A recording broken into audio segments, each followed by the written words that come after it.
চাঁদ পৃথিবীর একমাত্র উপগ্রহ। এই সত্যটি তুমিও বলেছো, তোমার ভাইও বলেছে। তাহলে এখানে বুদ্ধিমান কে?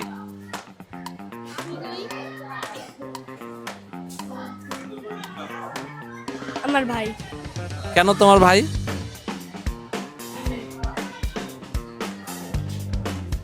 মানে কেন তোমার ভাই যে বুদ্ধিমান, কেন? ভালো আছে না? হ্যাঁ, ওগুলোই।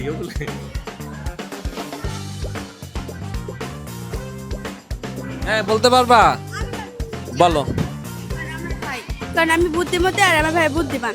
অসাধারণ। মেয়েরা হয় বুদ্ধিমতী, ছেলেরা হয় বুদ্ধিমান। তার মানে তোমার ভাই বুদ্ধিমান। Thank you. তোমার নাম কি? লিলি। হ্যাঁ, আনিকা আক্তার লিলি। লিলি সঠিক উত্তর দিয়েছে। লিলির জন্য জোরে করতালি। এই, একটা গিফট দাও। ওই যে আমার ব্যাগে গিফট আছে।